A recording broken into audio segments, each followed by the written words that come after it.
Hi students, HPCL నుంచి ఒక భారీ జాబ్ నోటిఫికేషన్ రిలీజ్ అయింది.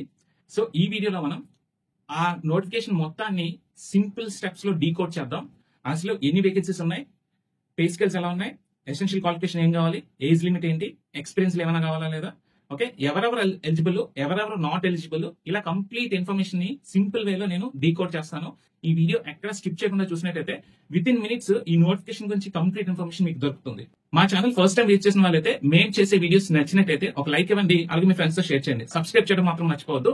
Okay, so Hindustan Petroleum Corporation Limited HPCL, okay, so ఇది Maharatna company, okay, public sector కిందకి వస్తుంది. మనకి 2 రిఫైనరీస్ ఉన్నాయి, Mumbai and Visakhapatnam. Okay, so ఈ రెండు రిఫైనరీస్ లో ఏ ప్లాంట్ లోకైనా సరే మీకు పోస్టింగ్ ఇవ్వచ్చు, ఇది మాత్రం గుర్తుపెట్టుకోండి. Okay, so next first of all important dates విషయానికి వచ్చేసరికి, ఓకే, మనకు ఆన్లైన్ అప్లికేషన్ కమెన్స్ అయింది ఎప్పుడు అంటే 15th January. Okay, last date for submission of your online application is 14th February.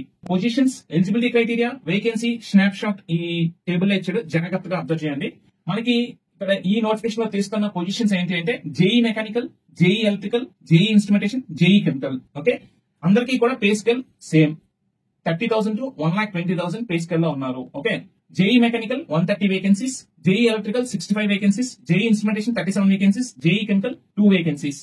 Okay, మీకు మాక్సిమం ఏజ్ లిమిట్ ఎంత అంటే 25 years. ఎటువంటి ఏజ్ రిలాక్సేషన్స్ అప్లై చేయకుండా. ఓకే, ఎసెన్షియల్ క్వాలిఫికేషన్స్ వచ్చేసరికి ఇక్కడ ఏ పొజిషన్స్ కి మీరు అప్లై చేస్తున్నారో ఆ పొజిషన్స్ కి వాళ్ళందరూ కూడా 3 year రెగ్యులర్ డిప్లొమా చేసి ఉండాలి. ఓకే, మెకానికల్ పొజిషన్ వాళ్ళైతే డిఎంఈ చేసి ఉండాలి, ఎలక్ట్రికల్ అయితే డిప్లొమా ఇన్ ఎలక్ట్రికల్ చేసి ఉండాలి, ఇన్స్ట్రుమెంటేషన్ అయితే డిప్లొమా ఇన్ ఇన్స్ట్రుమెంటేషన్, లేదా ఇక్కడ ఇంకా క్లియర్ కట్ గా చెప్పొచ్చు ఇన్స్ట్రుమెంటేషన్ లేదా ఇన్స్ట్రుమెంటేషన్ ఇన్ కంట్రోల్ లేదా ఇన్స్ట్రుమెంటేషన్ ఇన్ ఎలక్ట్రానిక్స్ ఇంజనీరింగ్ చేసి ఉండాలి.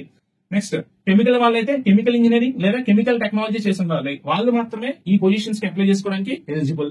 ఎటువంటి మినిమం ఎక్స్పీరియన్స్ కూడా లేదు. క్లారిటీ వచ్చింది కదా, ఏ పొజిషన్స్ ఉన్నాయి, ఎన్ని వేకెన్సీస్ ఉన్నాయి, ఎవరు ఎలిజిబుల్. ఓకే, సో మీకు ఇంకా ఫర్దర్ డీటెయిల్స్ లో వెళ్ళినట్టయితే చూడండి, అప్లై చేసే వాళ్ళలో అన్రిజర్వ్డ్, ఓబీసీ, నాన్ క్రిమి లేయర్, ఈడబ్ల్యూఎస్ స్టూడెంట్స్ కి అయితే మినిమం 60% మార్క్స్ ఉండాలి మీ డిప్లొమాలో, రైట్.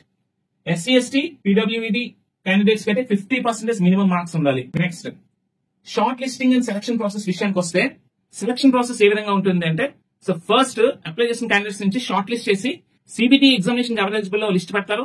సో సిబిటి ఎగ్జామినేషన్ రాసిన తర్వాత అందులో మెరిట్ లిస్ట్ పెడతారు. మెరిట్ లిస్ట్ పెట్టిన తర్వాత ఆ మెరిట్ లిస్ట్ లో ఎవరైతే ఉన్నారో వాళ్ళు సెకండ్ రౌండ్ కి వెళ్లాల్సి ఉంటుంది. సెకండ్ రౌండ్ లో గ్రూప్ డిస్కషన్ కానీ స్కిల్ టెస్ట్ కానీ ఉంటుంది.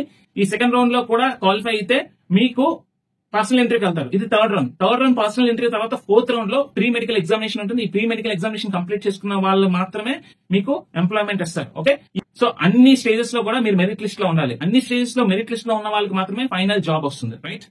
సో ఇది సెలక్షన్ ప్రాసెస్ నేను సింప్లిఫై చేసి చెప్పాను. మీకు ఇంకేమైనా డీటెయిల్స్ ఉంటే ఈ నోటిఫికేషన్ మన టెలిగ్రామ్ ఛానల్ లో షేర్ చేస్తాను, అక్కడ నుంచి డౌన్లోడ్ చేసుకుని మీరు చదువుకోవచ్చు. నెక్స్ట్ ప్యాకేజ్ అంటే ఎమ్యూల్మెంట్స్. మీకు శాలరీ ఎంత వస్తుందంటే per annum మీ పే స్కేల్ వచ్చేసి 30,000 to 1,20,000 పే స్కేల్ లో ఉంటారు. మీ బేసిక్ పే మినిమం 30,000 ఉంటుంది. ఓకే, ఓవరాల్ గా per annum మీకు 10.5 lakhs శాలరీ వస్తుంది. ఓకే, ఓటీస్ కలుపుకోకుండా. హెచ్పిసిఎల్ కంపెనీలో ఓటీస్ ఉంటాయి. ఓటీ అంటే ఓవర్ టైమ్స్ తో కలుపుకున్నట్టయితే ఇయర్లీ శాలరీ మీకు 12 lakhs వరకు ఉంటుంది. అంటే నెలకి మినిమం మీకు ₹1,00,000 శాలరీ కింద మీరు తీసుకోవచ్చు. డిప్లొమా స్టూడెంట్ కి చాలా మంచి ఆపర్చునిటీ. అలాగే pre employment medical examination details వచ్చేసి www.hindusthanpetroleum.com/careers. ఇక్కడికి వెళ్ళి మీకు హెచ్పిసిఎల్ జాబ్ కి కావాల్సిన మెడికల్ స్టాండర్డ్స్ ఏంటనేది మీరు ఇక్కడ నుంచి డౌన్లోడ్ చేసుకొని చూసుకోండి. ఫస్ట్ థింగ్ ఏంటి అంటే ఎవరికి కూడా కలర్ బ్లైండ్నెస్ ఉండకూడదు. ఫస్ట్ ఆఫ్ ఆల్ మీకు కలర్ బ్లైండ్నెస్ ఉండకూడదు, అలాగే మీకు ఐసైట్ ప్రాబ్లం కూడా ఉండకూడదు. సో ఈ రెండు లేనట్టయితే మాక్సిమం మీరు మెడికల్ క్లియర్ చేసేసినట్టే. ప్లేస్మెంట్ అండ్ పోస్టింగ్ వచ్చేసి, ప్లేస్మెంట్ అండ్ పోస్టింగ్ అనేది ఎక్కడైనా ఉండొచ్చు. మీరు ఎక్కడైనా సరే జాయిన్ అవడానికి రెడీగా ఉండాలి. Probation and retention. ఓకే, ఎవరైతే అన్ని స్టేజెస్ లో మెరిట్ లిస్ట్ లో ఉండి క్వాలిఫై అయిన తర్వాత మెడికల్ ఎగ్జామినేషన్ లో కూడా క్వాలిఫై అయిన తర్వాత ఫైనల్ జాబ్ ఎంప్లాయ్మెంట్ వస్తుందో వాళ్ళకి 1 year ప్రొబేషన్ ఉంటుంది. ఓకే, జాయిన్ ఇన్ డేట్ అంటే వాళ్ళు ఎంప్లాయ్మెంట్ ఇచ్చిన రోజు నుంచి ఒక 1 year ప్రొబేషన్ లో ఉంటారు. ప్రొబేషన్ అయిన తర్వాత మీకు నామినల్ ఇంటర్వ్యూ కంప్లీట్ చేసుకుని మిమ్మల్ని పర్మనెంట్ ఎంప్లాయ్ కింద కంపెనీలోకి తీసుకుంటారు. ఓకే, అండ్ మీకు ఏజ్ లిమిట్ వచ్చేసరికి చూడండి, మాక్సిమం ఏజ్ లిమిట్ వచ్చేసరికి 25 years అని నోటిఫికేషన్ ఇచ్చారు. కానీ ఇప్పుడు రిజర్వ్ క్యాండిడేట్స్ ఎవరైతే ఉన్నారో ఎస్సీ ఎస్టీ క్యాండిడేట్స్ కి అయితే 5 years ఏజ్ రిలాక్సేషన్ ఉంది. అండ్ ఓబీసీ నాన్ క్రిమి లేయర్స్ కి 3 years ఏజ్ రిలాక్సేషన్ ఉంది.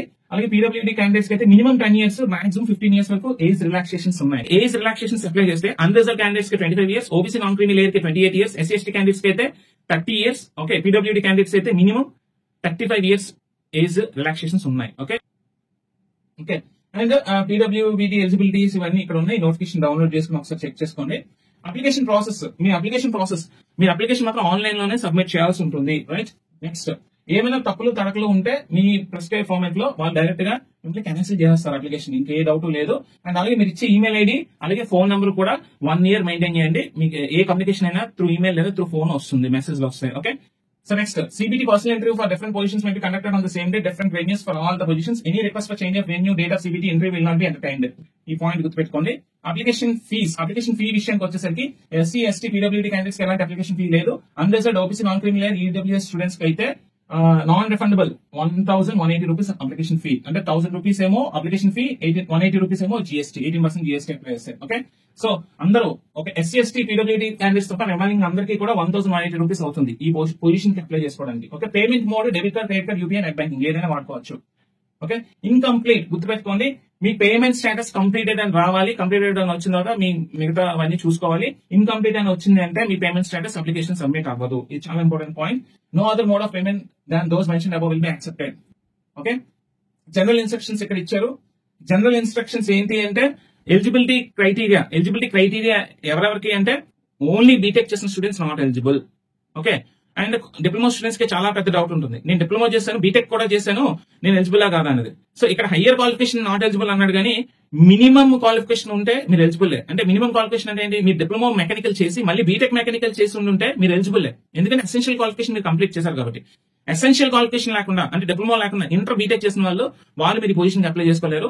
డిప్లొమా కంపల్సరీ చేసి ఉండాలి. ఓకే, అలాగే ఇంకొక ఇంపార్టెంట్ నోట్ ఏంటంటే ఇక్కడ డిప్లొమా ఫైనల్ ఇయర్ చదువుతున్న స్టూడెంట్స్ కూడా ఈ పొజిషన్స్ అప్లై చేసుకోవడానికి ఎలిజిబుల్. ఇక్కడ క్లియర్ కట్ గా నోటిఫికేషన్ ఇచ్చాడు. Candidates what in the final year can also apply, అంటే మీ ఫైనల్ ఇయర్ స్టూడెంట్స్ కూడా అప్లై చేసుకోవచ్చు. ఓకే, సో మీరు ఈ జాబ్ క్రాక్ చేద్దాం అనుకుంటే మాత్రం ముందు నుంచి ప్రిపేర్ అవ్వండి. ఎలాగో మీరు రీసెంట్ ప్రిపేర్ అవుతూ ఉంటారు కాబట్టి సో ఆ పనిలో పని ఇది కూడా హ్యాపీగా ప్రిపేర్ అయ్యి ఈ ఎగ్జామ్ క్రాక్ చేయవచ్చు. ఓకే, సో నెక్స్ట్ ఎవరైతే పబ్లిక్ సెక్టర్ ఎంప్లాయీస్ ఉంటారో, గవర్నమెంట్ డిపార్ట్మెంట్స్ లో పనిచేస్తూ ఉంటారో, అటానమస్ బాడీస్ లో పనిచేస్తూ ఉంటారో, మీరు ఈ నోటిఫికేషన్ అప్లై చేయాలనుకుంటే మీరు no objection certificate NOC submit చేయాల్సి ఉంటుంది. సో ఇది complete information about this notification. మీకు ఇంకే డౌట్స్ ఉన్నా సరే మాకు కామెంట్ సెక్షన్ లో పోస్ట్ చేయండి. ఓకే, మీ డౌట్స్ అన్నింటినీ కూడా ఎలాంటి హెసిటేషన్స్ అక్కర్లేదు, ఏ డౌట్ ఉన్నా సరే మీరు నాకు పోస్ట్ చేయండి. నేను మీ డౌట్స్ అన్నింటినీ క్లారిఫై చేస్తాను. ఒక డిప్లొమా స్టూడెంట్ కి మంత్లీ 1 lakh శాలరీ అంటే అసలు ఊహించలేదు, చాలా చాలా హ్యూజ్ శాలరీ అనమాట. ఓకే, సో ఎలా ప్రిపేర్ అవ్వాలి, ఏం ప్రిపేర్ అవ్వాలనేది నేను అప్కమింగ్ వీడియోస్ లో చెప్తాను. ఈ వీడియో మీకు నచ్చినట్లయితే ఒక లైక్ ఇవ్వండి, అలాగే మీ ఫ్రెండ్స్ తో షేర్ చేయండి. సబ్స్క్రైబ్ చేయడం మాత్రం మర్చిపోవద్దు. మరొక వీడియోతో మళ్ళీ కలుద్దాం. Stay tuned to support.